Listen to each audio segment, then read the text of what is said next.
Então, desde já agradeço a presença de todos que estão aqui. E hoje nós teremos uma palestra com a nossa querida Leila, que a gente já não vê há algum tempo, né, Leila? A gente, por N motivos que a vida nos leva e traz, nós, no caso nós mesmos, né, estamos um tanto quanto sem nos vermos. E só uma pergunta, alguém novo hoje? Não? Oh, Sandra, seja bem-vinda, obrigado por ter vindo. Volte sempre, conheça o nosso trabalho. E nós gostaríamos de dizer que as nossas reuniões de quintas-feiras são públicas e transmitidas pela internet. E às terças-feiras nós temos o nosso centro de estudos, que aqueles que estiverem interessados em vir às terças-feiras, às 19 horas, serão muito bem-vindos. Eu vou pedir para Simone, você pode ler o Pão Nosso? Que, por sinal, esse pão está bem amassadinho.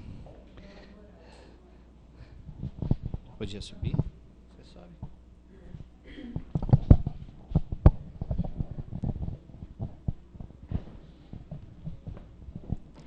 Valei-vos da luz. O homem de meditação encontrará pensamentos divinos, analisando o passado e o futuro. Ver-se-á colocado entre duas eternidades, a dos dias que se foram e a cena de porvir. Examinando os tesouros do presente, descobrirá suas oportunidades preciosas. No futuro, antevê a bendita luz da imortalidade, enquanto no pretérito se localizam as trevas da ignorância. Dos erros praticados, das experiências mal vividas. Esmagadora maioria de personalidades humanas não possui outra paisagem, com respeito ao passado próximo ou remoto, senão essa, constituída de ruína e desencanto, compelindo-as a revalorizar os recursos em mão. A vida humana, pois, apesar de transitória, é a chama que vos coloca em contato com o serviço de que necessitas, para a ascensão justa. Nesse abençoado ensejo, é possível resgatar, corrigir, aprender, ganhar, conquistar, reunir, reconciliar e enriquecer-se no Senhor.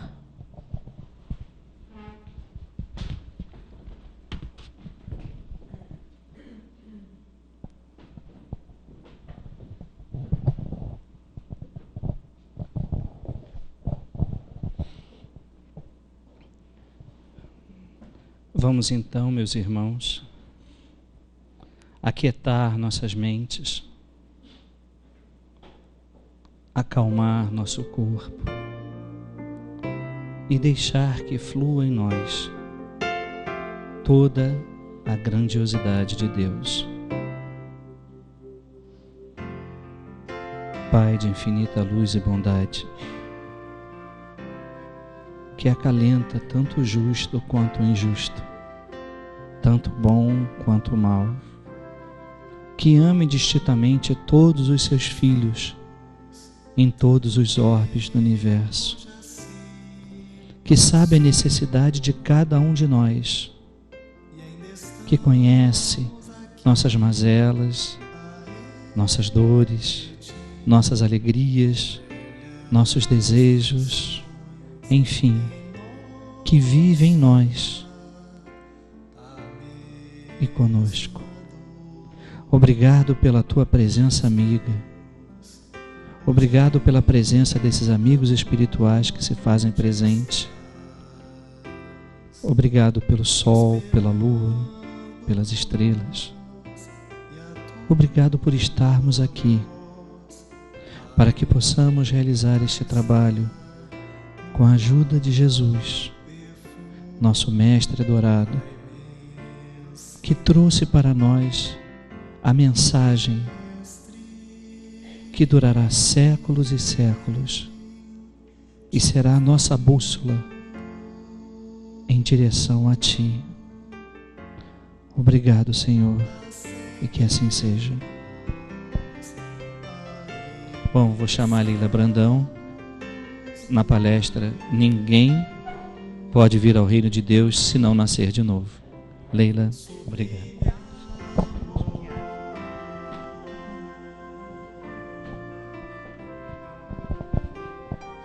Olá, meus irmãos, que Jesus possa nos envolver nesse instante para que nós aproveitemos de toda essa psicosfera ambiente, beneficiando a nossa organização físico e espiritual.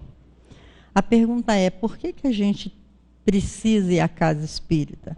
Será que dentro do nosso lar a gente não pode também se conectar, né? Entrar em contato com a dimensão espiritual maior? Por que precisamos ainda ter templos? O que nós viemos buscar aqui? Como é importante nós estarmos aqui. Por isso que o nosso sentimento tem que ser sempre de profunda gratidão. Porque nesse espaço protegido pela dimensão espiritual, nós recebemos uma renovação celular, podemos dizer assim, molecular, porque os espíritos têm condições de atuar no nosso corpo físico, no nosso corpo psíquico. Então é muito importante a gente vir à casa espírita, não só para nos beneficiar, mas também para nós doarmos o que tivermos de bom nessa troca energética favorável.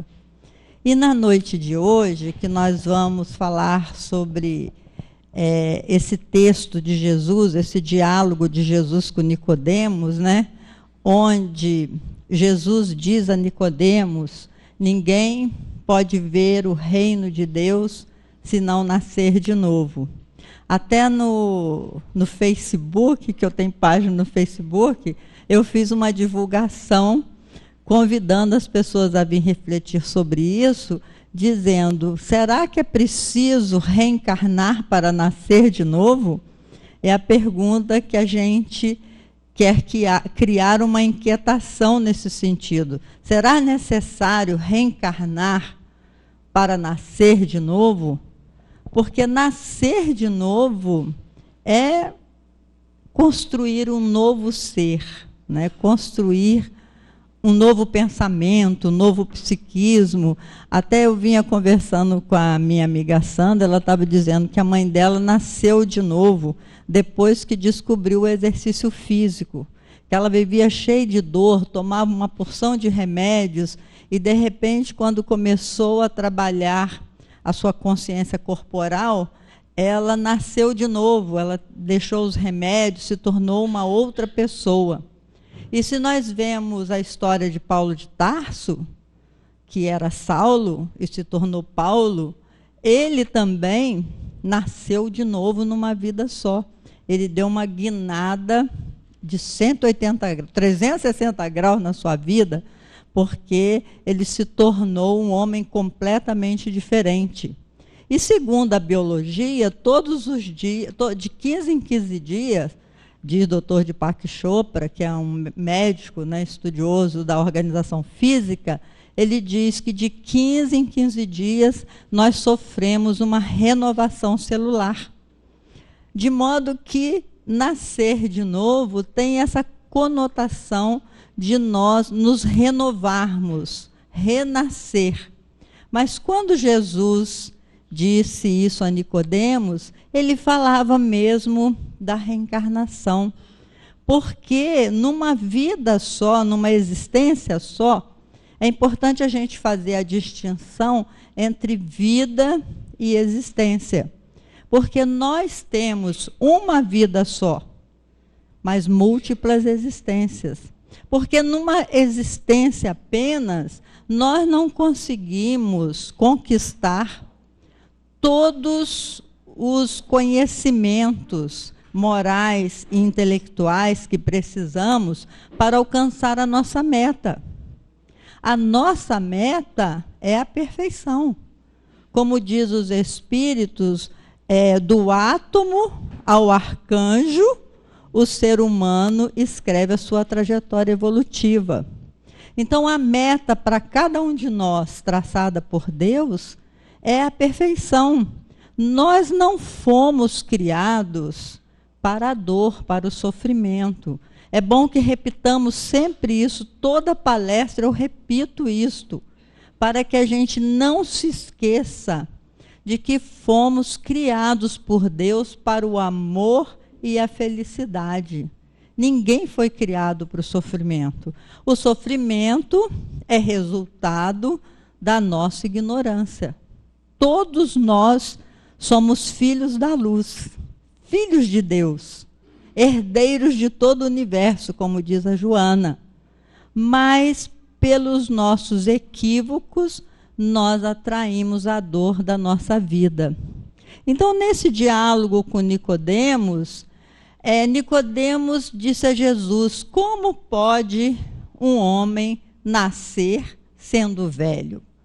Pode entrar no ventre de sua mãe e nascer outra vez? É uma pergunta inquietante mesmo, né? Até hoje a gente vê irmãos nossos que falam assim: eu não acredito em reencarnação, não, porque eu já sofro tanto nessa vida, vou ter que voltar? E como é que é isso? A gente vai diminuir de novo, entrar na barriga de uma mulher de novo? Porque ninguém nasce fora da barriga do ventre materno. Então, Nicodemos, há 2000 anos, Nicodemos era mestre em Israel. Ele fazia parte do Sinédrio, do grande Sinédrio. E ele foi na calada da noite perguntar isso a Jesus: como pode um homem já velho entrar novamente no ventre de sua mãe? E Jesus respondeu de forma poética, não é? O Espírito sopra onde quer. Ninguém sabe de onde ele vem, nem para onde ele vai. Não te admires que eu te diga ser necessário nascer de novo.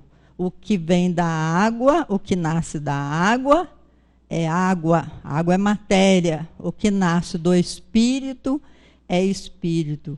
Jesus falou da forma que nós pudéssemos entender naquela ocasião. Que seria muito difícil para Jesus dizer assim: olha, o seguinte, o Espírito tem um corpo espiritual chamado perispírito, né? Que cada conhecimento vem a seu tempo.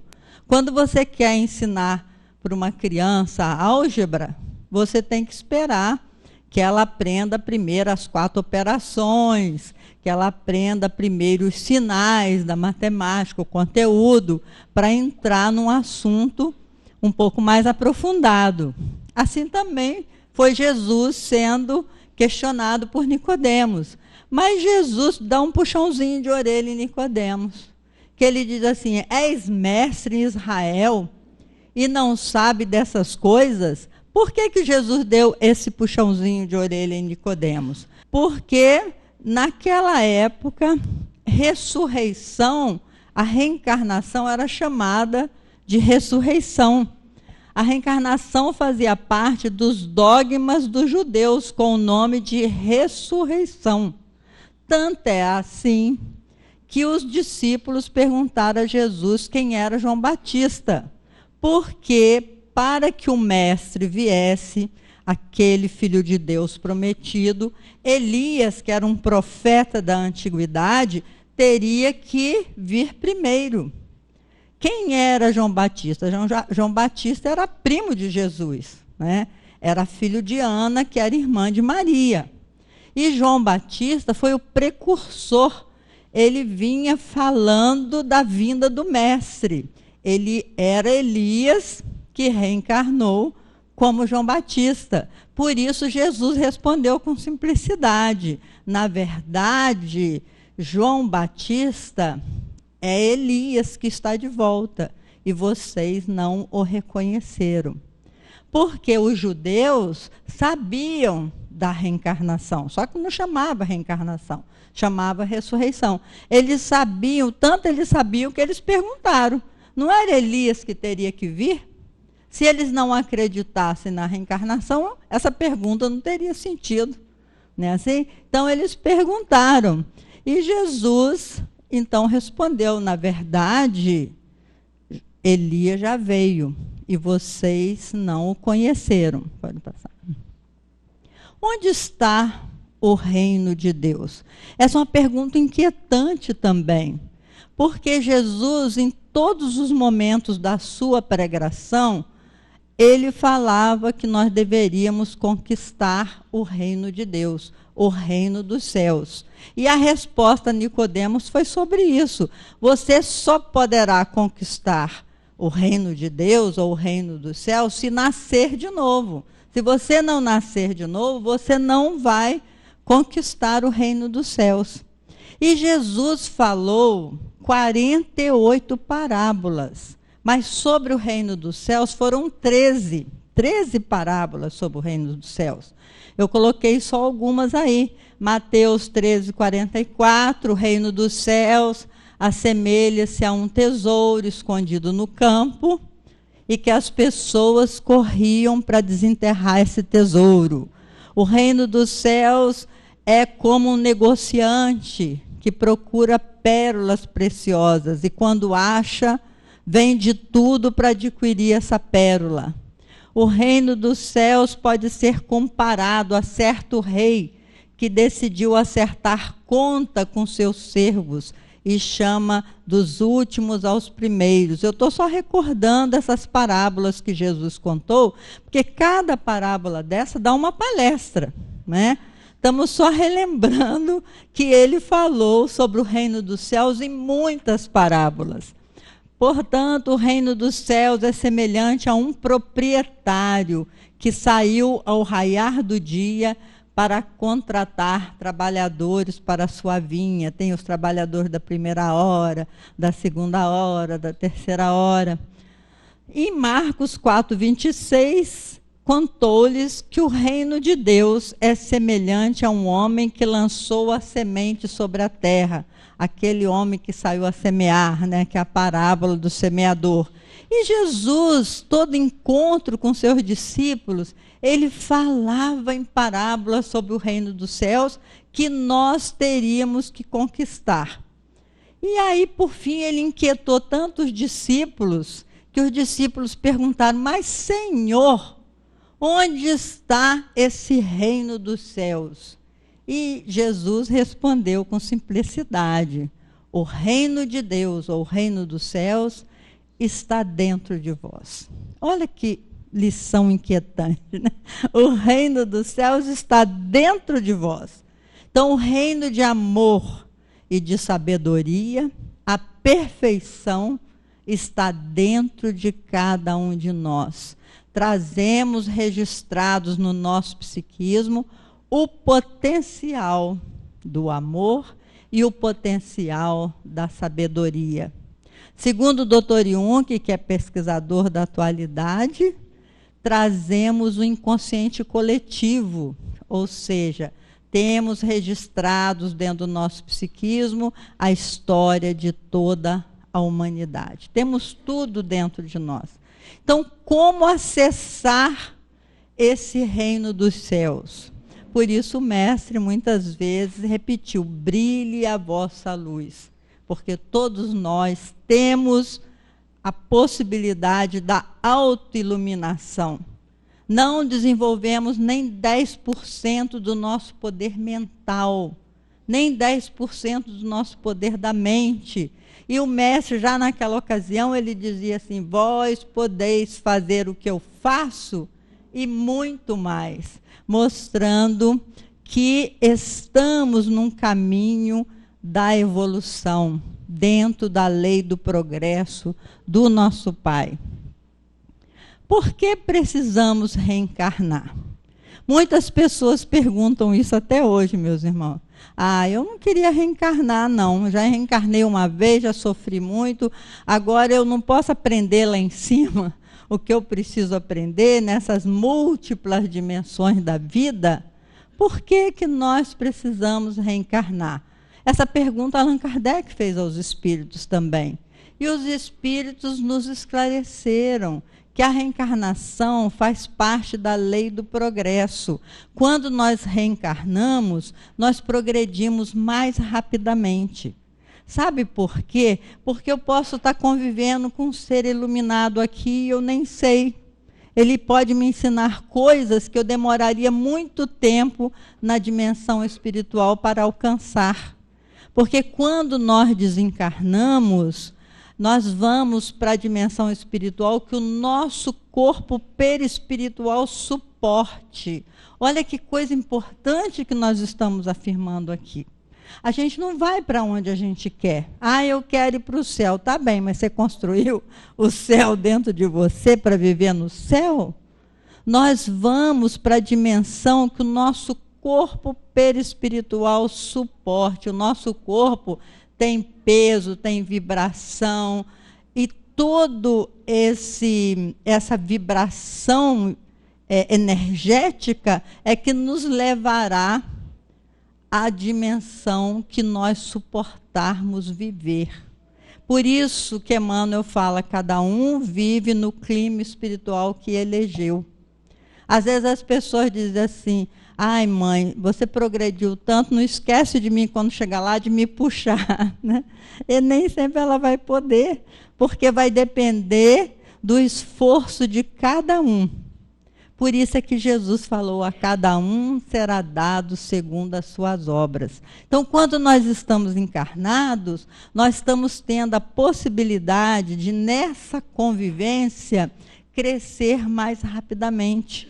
Normalmente, os nossos pais, eles cumprem uma tarefa importantíssima, que é nos colocar na senda do bem. E nessa senda do bem, nós vamos colhendo aqui e acolá aquilo que nós precisamos para progredir mais rapidamente. Até mesmo a família onde nós somos chamados a conviver tem a ver com o nosso progresso espiritual. Então, encarnar acelera o progresso. Escolhemos os nossos pais, é outra pergunta interessante, que quando se fala de reencarnação, as pessoas perguntam, então como é que é? A gente escolhe os pais que vai ter? O que vocês acham? Sim, não é? Imagine, vamos pensar pela lógica, quando a gente vai viajar, qualquer lugar que a gente vá para as montanhas, ou a gente resolva ir para a região dos lagos, a gente se organiza. A gente fala, quanto de roupa que eu vou levar? Quanto de dinheiro eu vou poder gastar lá? Quantos dias eu vou poder passar nessa região que eu vou? Imagina se para nós empreendermos essa viagem tão importante na nossa vida, que é o retorno à Terra, se nós viríamos sem planejamento. E para comprovar isso, Hermínio Miranda, no seu livro Nossos Filhos São Espíritos, que eu esqueci de botar aqui, é do Hermínio Miranda, mas todo mundo sabe, né? Ele coloca a pesquisa de uma pesquisadora americana, a doutora Ellen Van Ba, em que ela faz regressão de memória com seus pacientes, e, na verdade, nessa pesquisa, ela colocou 850 pacientes. E a esses 850 pacientes, ela realiza as mesmas perguntas. Você escolheu os seus pais? Você escolheu a sua profissão? Você sabia quanto tempo você ia viver na Terra, etc. e tal? E 85% ou mais responderam que sabiam antes de reencarnar. Sabia quem seriam seus pais, qual seria o seu futuro e potencial marido, porque a gente não vem com uma só possibilidade, né? Nós temos amigos de outras vidas que oferecem outras oportunidades para a gente. Isso também não é nenhum segredo que eu estou contando para vocês, né? Quando a gente estuda Muitas Moradas, do Edgar Cayce, ele fala essa questão da alma gêmea, que nós temos múltiplas almas gêmeas, não apenas uma, e que a alma gêmea não é aquele espírito que vem completar a nossa vida, que vem nos fazer feliz, não. É aquele espírito que já foi conhecido nosso em vidas anteriores e muitas vezes nem sempre amigos. Às vezes, quando a gente vê sobre o relacionamento humano, a gente percebe que muitas vezes parece que a gente está dormindo com o inimigo, né? Que aí que você está se relacionando é com o inimigo que precisa ser reajustado. Mas, enfim, meus irmãos, é comprovado através das pesquisas que nós planejamos o nosso retorno, pelo menos os pontos fundamentais. Claro que nós temos o livre-arbítrio. Estando encarnado aqui, a gente pode mudar o rumo, a gente pode mudar a direção. Mas nós reencarnamos de parceria. Olha outra coisa importante, de parceria com o nosso guia espiritual. Que antigamente na igreja a gente chamava de anjo da guarda. Ainda chama, né? Mas quando a gente era pequenininho, que a maioria de nós estudou em colégio religioso católico, a gente rezava, Santo Anjo do Senhor, meu zeloso guardador. A gente rezava para o anjinho da guarda. Porque esse espírito amigo, ele nos protege de nós mesmos. Eles ficam sugerindo na nossa cabeça, quando a gente está desviando da rota, ele fica intuindo para que a gente não perca o planejamento elaborado. E aí tem nesse livro, Memórias de um Suicida, que é da Ivone Pereira, psicografia da Ivone Pereira, mas que foi Camilo Castelo Branco, esse escritor português que ditou para ela essa história. É muito interessante esse livro, porque fala do departamento de reencarnação. E é muito interessante você ver Camilo Castelo Branco contar como que ele saiu em busca de uma família que quisesse recebê-lo. Ainda tem isso, quando você tem dívidas com a lei, em que possivelmente o seu retorno vai ser traumático, vai ser com um problema físico ou até um problema mental, você tem dificuldade de encontrar pais que queiram recebê-lo. É preciso um amor muito grande desses pais para receber um filho com determinado problema que vai dar muito sofrimento durante a encarnação. E como ele fora suicida consciente, né, ele teria que renascer com uma problemática muito grande no seu coração, por conta desse retorno abreviado à Terra.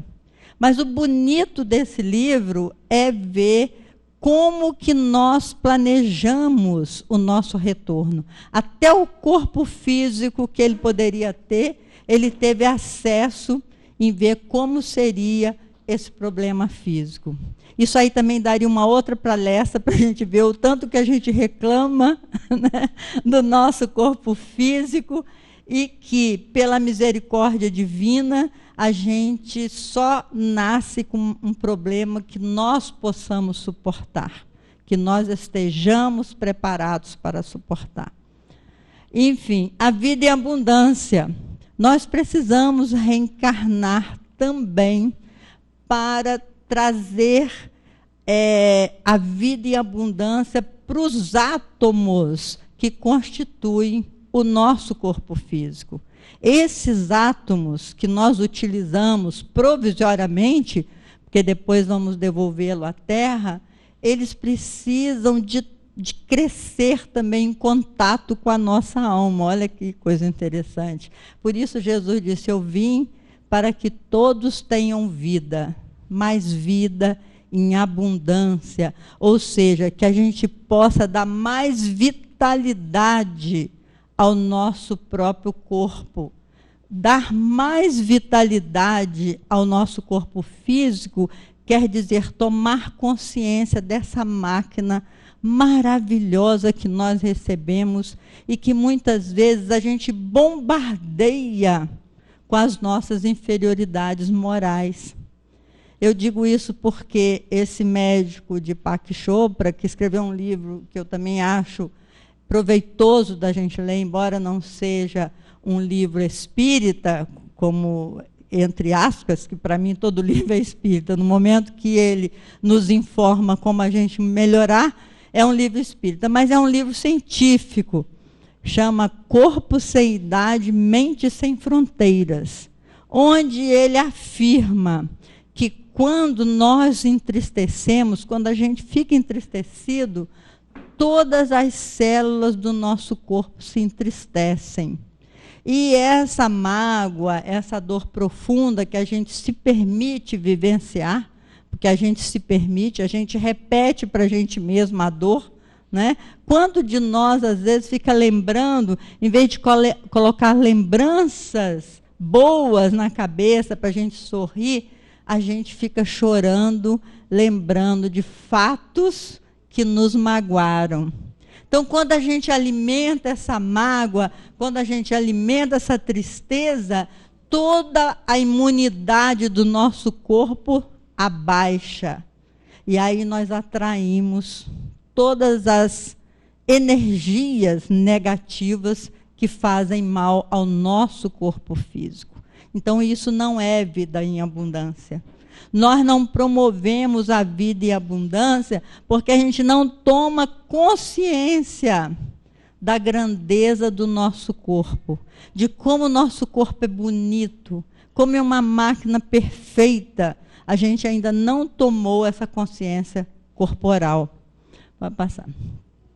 Tocando em frente, é uma música linda do Almir Sater e Renata Azevedo, né, que eu trouxe para a gente usar como inspiração para o nosso trabalho da vida e abundância, para o nosso trabalho da reencarnação, onde ele diz assim: ando devagar, porque já tive pressa, leva esse sorriso, porque já chorei demais. Podem cantar.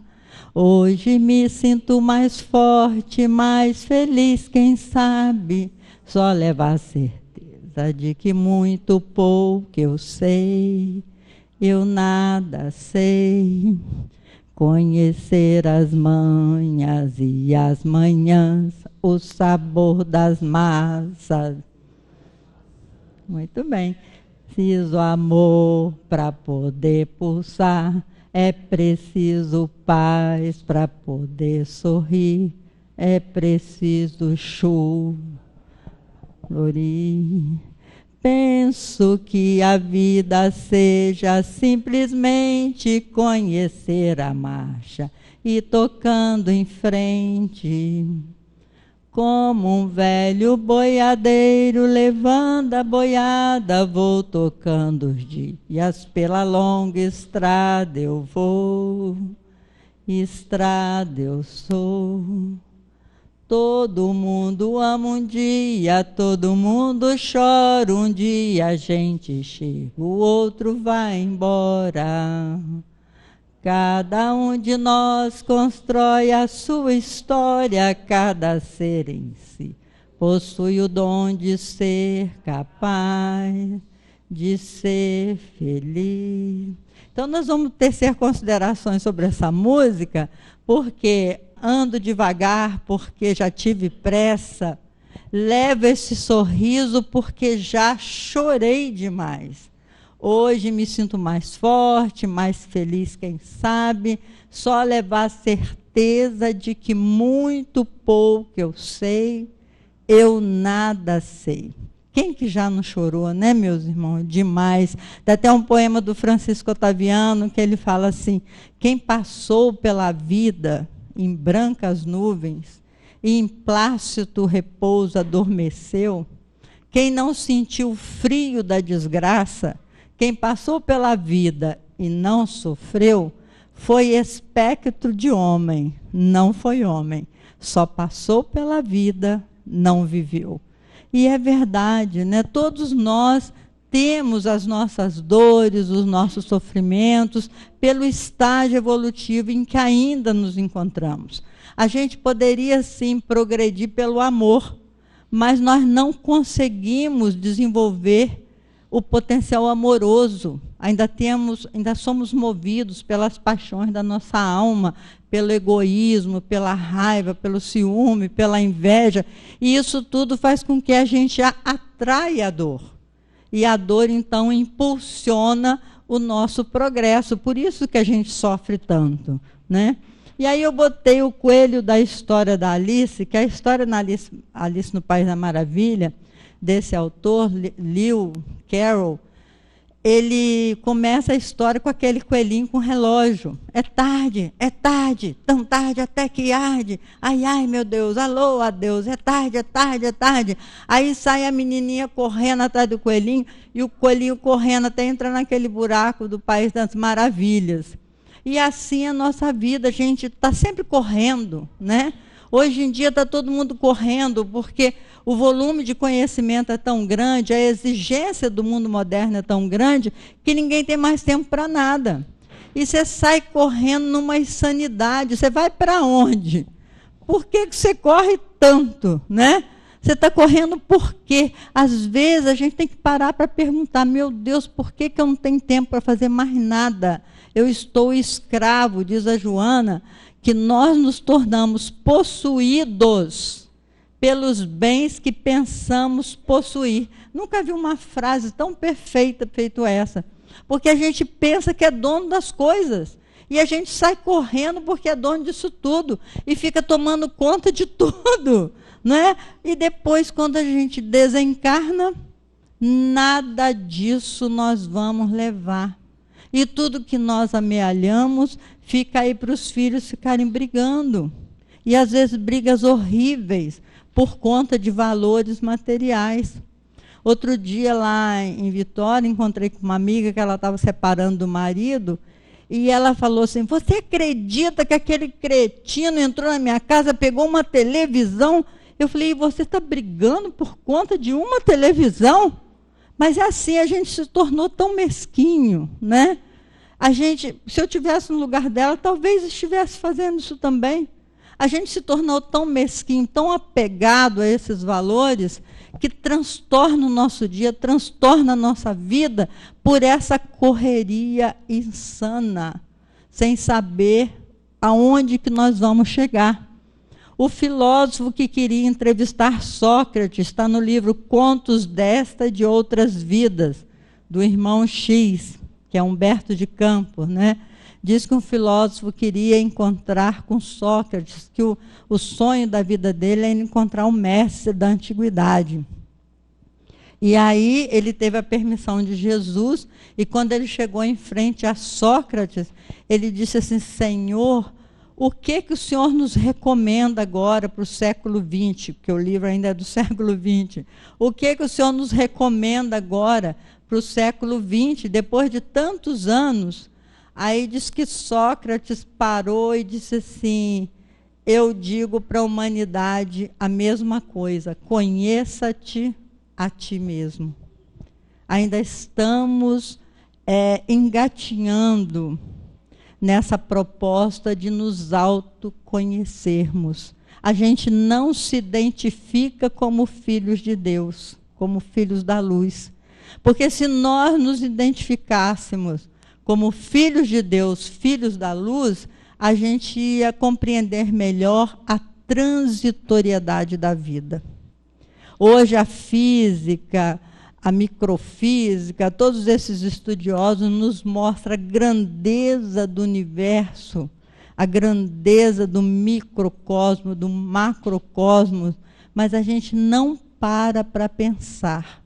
Continuamos da mesma maneira, correndo igual o coelhinho com relógio, sem entender muito bem por que está correndo tanto, né?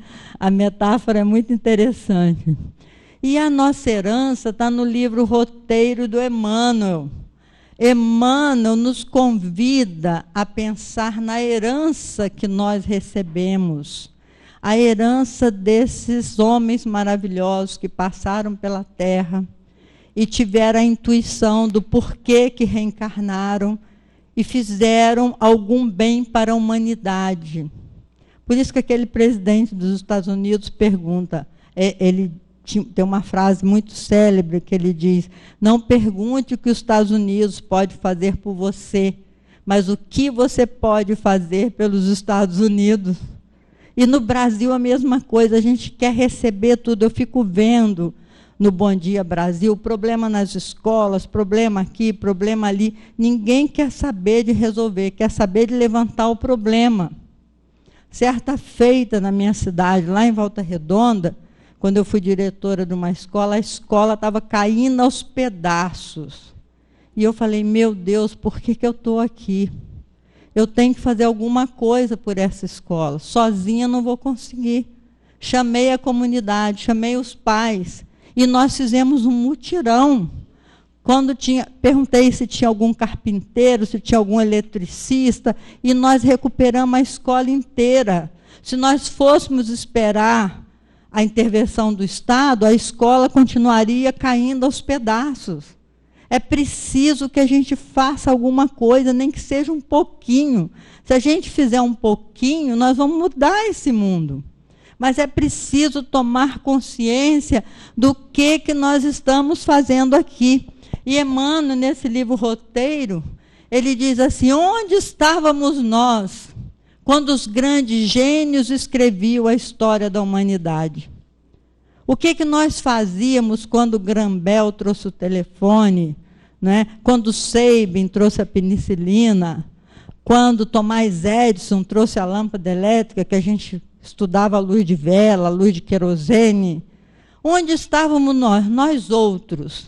Será, pergunta Emmanuel, que nós fomos feitos depois desses homens? Eles foram feitos primeiro?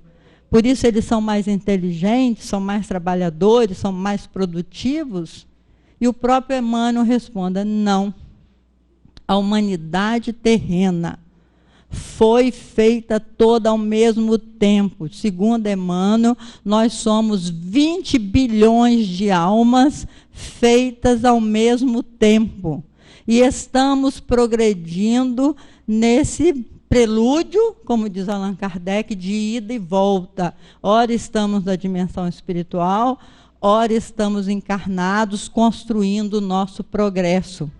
A diferença é o livre-arbítrio, é que esses homens maravilhosos fizeram a opção pelo trabalho no bem, foram incansáveis do bem.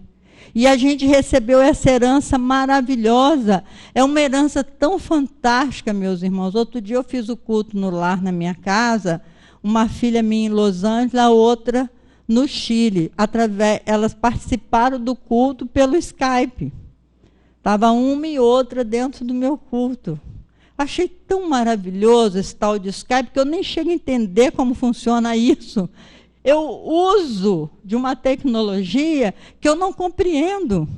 O computador, quando eu tenho problema, eu chamo minha neta de 12 anos. Ela fala, vó, espera aí que eu já vou te ajudar. É assim.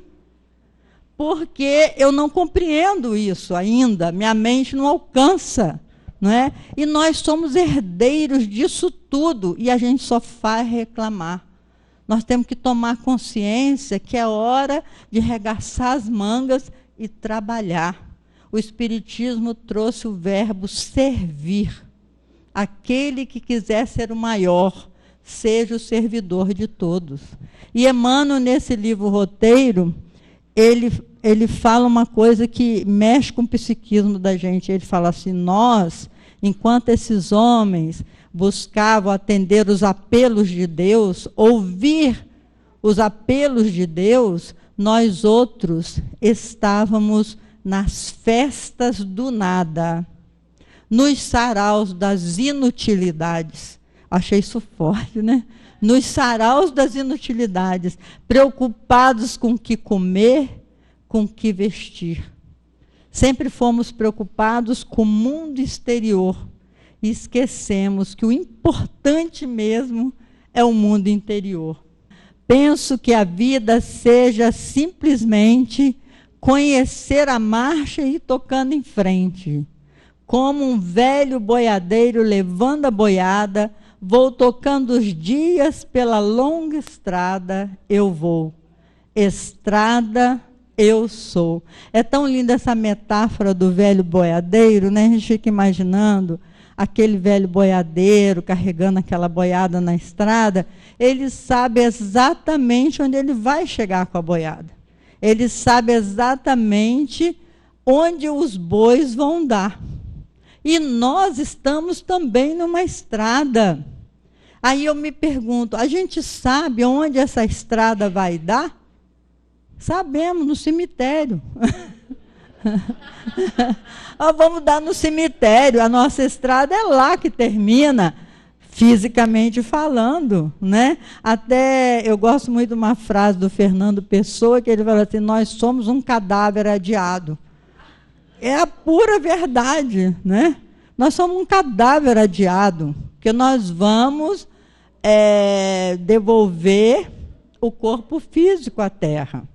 A nossa alma vai sobreviver a esse corpo físico, mas nós vamos devolver esse corpo físico à terra. Então a gente sabe, mas a gente finge que não sabe, né? A gente acha que a morte só vai acontecer na casa do vizinho, que a morte não vai acontecer com a gente. Eu me lembro quando a minha mãe adoeceu, eu não achava que ela ia morrer.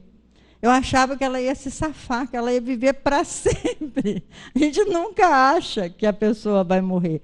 Até porque a morte foi mostrada para a gente de uma forma tão cruel, né? A morte, aquela caveira com aquela foice.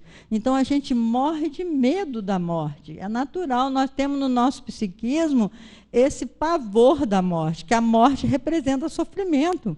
Ainda mais hoje em dia que você vai cheia de tubo para o hospital e nem adianta falar que você não quer os tubos que os filhos... mas se morrer, né, tem que botar aqueles tubos todos no hospital. A maioria de nós não se safa desse final, a gente morre de medo.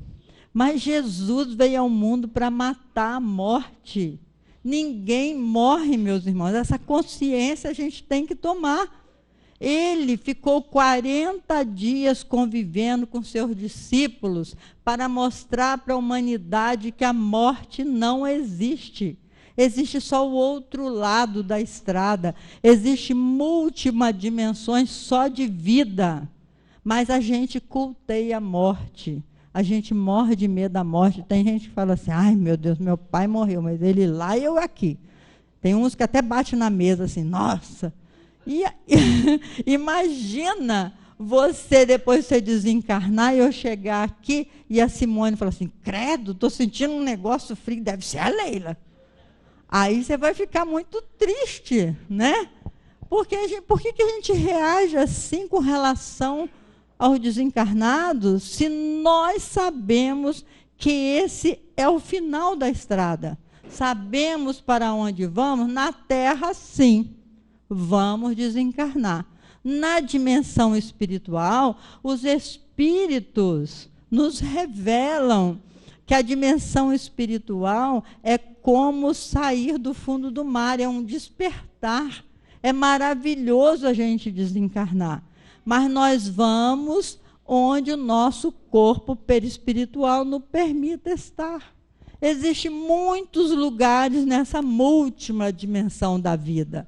Não estamos desamparados e nem abandonados. O pessoal fala, todo mundo morre sozinho. Morre não. Todo mundo morre acompanhado. Todos nós, ao desencarnarmos, podemos estar absolutamente sozinhos, mas os espíritos estão ali nos acompanhando, os amigos espirituais, os amigos nossos que já nos antecederam na parte espiritual. Então, morrer é muito bom. Outro dia, nós já morremos muitas vezes. Vamos mudar esse psiquismo, assim, esse medo de morte. Outro dia eu estava pensando no meu amigo Hermínio Miranda, que ele prefaciou o meu livro Estranho Condomínio, porque o espírito daquele livro foi ele que doutrinou. Então, ele prefaciou. Aí eu estava lá em casa pensando no Hermínio, nos livros dele todos que eu já li. Minha cultura espírita eu devo aos livros dele, além dos livros de Allan Kardec. Aí eu falei, Hermínio, você é tão meu amigo em vida, me dá um sinal aí, me fala qualquer coisa sobre a morte. Aí eu senti a presença espiritual dele, a mediunidade é essa coisa maravilhosa, né? Eu senti a presença espiritual dele e ele falou assim para mim, minha irmã, A gente não pode falar muito isso, mas morrer é bom. Morrer, você não pode nem imaginar. É melhor do que você possa imaginar. É muito melhor do que você possa imaginar. Foi o que ele me disse. Então é isso. Agora a gente não pode ficar pensando nisso, porque senão a gente quer voltar rápido. Não pode. Temos que ficar na terra até o nosso último fluido vital. Graças a Deus. O Chico Xavier que fala assim, que no túmulo dele ele queria dizer assim, aqui jaz Chico Xavier muito a contragosto. Que ele queria viver muito, porque a gente sabe da importância desse encontro nosso, desse crescimento, nesse contato uns com os outros. Somos estrada para alguém? Somos. Somos estrada para muita gente que nos segue. Estamos caminhando na frente de muita gente que está atrás, assim como muitos estão à nossa frente. Então, quer queiramos, quer não, nós estamos todos interligados, uns aos outros. Todo mundo ama um dia, todo mundo chora, um dia a gente chega, o outro vai embora. Cada um de nós constrói a sua história. Cada ser em si possui o dom de ser capaz e de ser feliz. Aí Joana de Ângeles diz, cada consciência tem a sua rota. Essa frase é maravilhosa, meus irmãos, porque às vezes a gente quer que um filho siga o caminho que a gente imagina ser bom para ele, mas ele tem já a rota programada na sua cabecinha e que a gente precisa respeitar. E às vezes dá tanta ansiedade que a gente diz, ai meu Deus, meu filho vai quebrar a cara nesse caminho. A gente imagina, né? Porque a gente imagina que o caminho seja aquele de granjear bens materiais, de ser bem-sucedido na vida. Aí a gente põe a criança para aprender inglês, aprender francês, aprender judô, aprender natação, aprender isso, aprender aquilo, mas não ensina a ele o caminho de Jesus. Não fala a criança sobre Jesus. Por isso, Jesus falou tão carinhosamente para nós, deixai que venham a mim as criancinhas. Ele fez um apelo ao mundo adulto. Deixai que venham a mim as criancinhas. Porque se nós ensinarmos os nossos filhos os ensinamentos de Jesus, precisamos ensinar mais nada, o resto eles conquistam. O mais importante é essa essência que nós precisamos dar às crianças. Cada um vive no clima espiritual que elegeu. Essa frase de Emmanuel também é forte. Cada um de nós constrói a sua história, porque cada um vive no clima espiritual que elegeu. Se você eleger ser magoada, ser depressiva, ter raiva, esse clima espiritual que você elegeu é que vai te envolver. Por isso Jesus nos recomendou a vigilância do pensamento. O pensamento é o nosso contato com a dimensão espiritual. Então, nós podemos atrair bons espíritos para o nosso lado se a gente for otimista, se a gente for de bem com a vida, né? Ser otimista, como eu já falei. Se nós não usarmos a nossa palavra para falar mal, só o bem. E, principalmente, se nós construirmos no nosso pensamento a gratidão. O potencial físico. Essa afirmativa do André Luiz também, eu achei maravilhoso, que ele diz que o nosso potencial físico, quando a gente pensa que está morto de cansado, que não aguenta mais nada, nós ainda temos 40% de energia corporal para gastar. Por isso que esses atletas chegam no limite, que eles vão até o limite. E, às vezes, a gente está trabalhando e você, estou tão morta, não aguento fazer mais nada. lembra disso. Você não está morta, você aguenta fazer muito mais coisas ainda. E toda a energia que você gasta no bem, ela é recolocada em dobro. Porque Jesus prometeu 100 por 1. 100.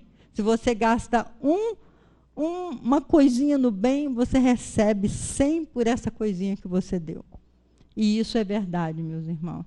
Então, temos que fazer todo o bem que estiver ao nosso alcance. O potencial mental é que nós não usamos nem 10% ainda do nosso potencial mental. Então, precisamos dar mais movimento aos nossos neurônios para evitar o que a gente fala carinhosamente, o alemão, né? Que é o mal de Alzheimer. Quanto mais movimento, quanto mais conhecimento a gente adquirir, mais movimento aos nossos pensamentos nós vamos dando. Hoje em dia, essa ciência se chama neuróbica. Já falei sobre isso aqui. A gente tem a aeróbica e hoje em dia nós temos a neuróbica. A neurociência mostra a importância da gente estar sempre com conhecimento novo na cabeça. Fomos criados para o amor e a felicidade. Pode virar. Brilhe a vossa luz. Eu coloquei o retrato do Van Gogh porque eu fiquei muito tempo, mas muito tempo mesmo, tentando pintar, que eu gosto de pintura, fazer a pincelada de Van Gogh. E todo lugar que eu ia fazer palestra, eu usava essa frase dele: eu quero a luz que vem de dentro. Quero que as cores falem da minha emoção. Porque Van Gogh saiu da Holanda, que era escuro, e foi para Paris, porque era mais iluminado. Mas quando chegou lá, ele percebeu que a luz que ele queria não vinha de fora, mas era a luz que vinha de dentro. Então, tanto falei em palestras sobre Van Gogh, que um dia eu estava lá no Seara de Amor e Luz, fazendo palestra, e comecei a falando dessa luz que vem de dentro, conforme Jesus falou, brilha a vossa luz. Aí, quando eu terminei a palestra, veio uma senhorinha lá de baixo, assim, com um quadro enorme. E eu não sabia que lá eles faziam pictografia, lá embaixo. E aí a senhorinha falou assim para mim: um tal de Vincent pediu que eu lhe desse isso de presente. Gente, imagina a emoção. A emoção que eu fiquei, porque eu estava pintando, eu pintei uma coleção enorme, sempre pintei e vendi para fundar a Casa Espírita, para movimentar o movimento espírita, né? Sempre fiz dos meus quadros uma doação. E aí eu tinha acabado de pintar uma coleção de trechos dele, né? Que você não pode repetir um quadro dele, você tem que pegar trechos. Aí tinha repetido vários trechos dele, inclusive dos girassóis, daqueles homens do campo. E aí, quando a moça veio com a pintura, que era o quadro que eu estava pintando, que ela não podia nem imaginar que era, trouxe tão mais bem pintado do que o meu, que me deu uma tremedeira na perna, porque ela não gastou nem 5 minutos para fazer a pictografia. Então, fica aqui uma homenagem ao grande mestre da pintura, Van Gogh, onde quer que ele se encontre, a minha profunda gratidão pelos benefícios que ele trouxe ao mundo, embora não tenha usufruído de nenhum dos seus quadros, que em vida ele não vendeu nenhum, né?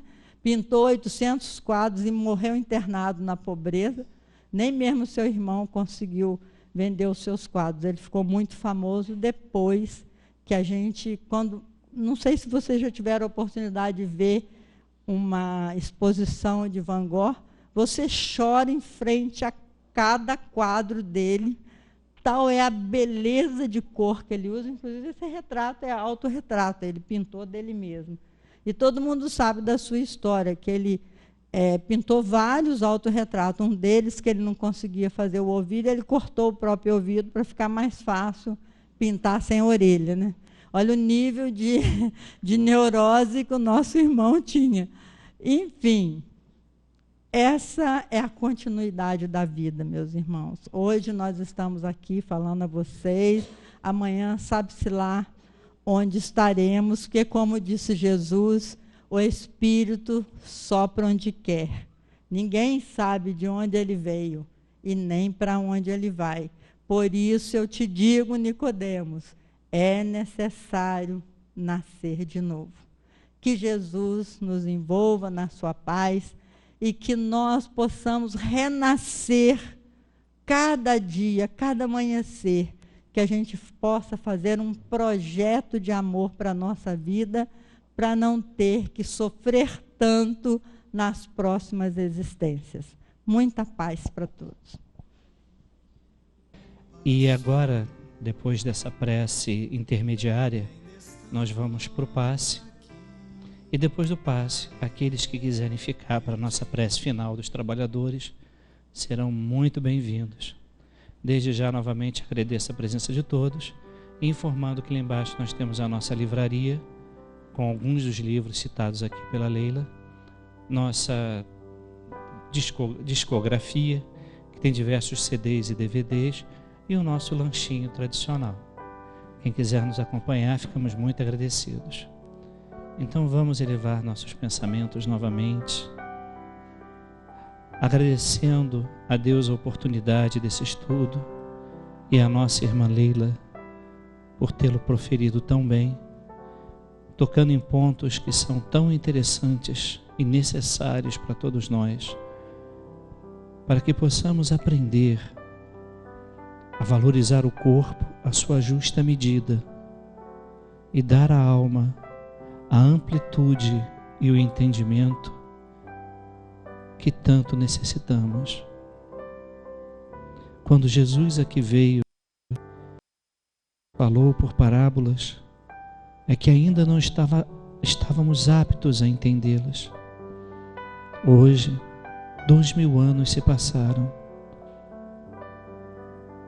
Acreditamos que estamos um pouco mais aptos para tal.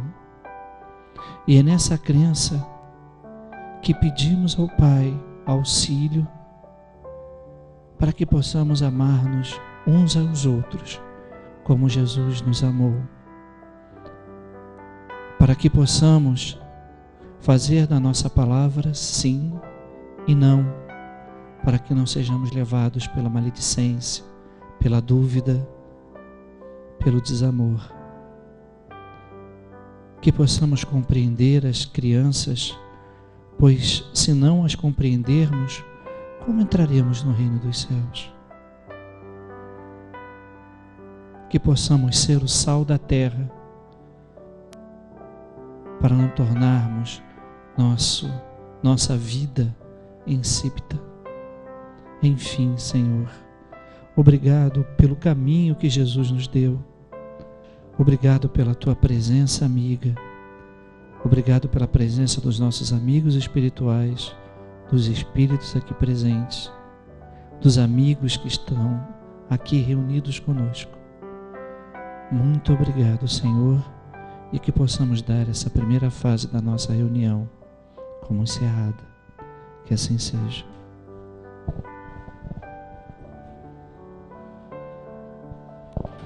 É nova luz, vem de Jesus.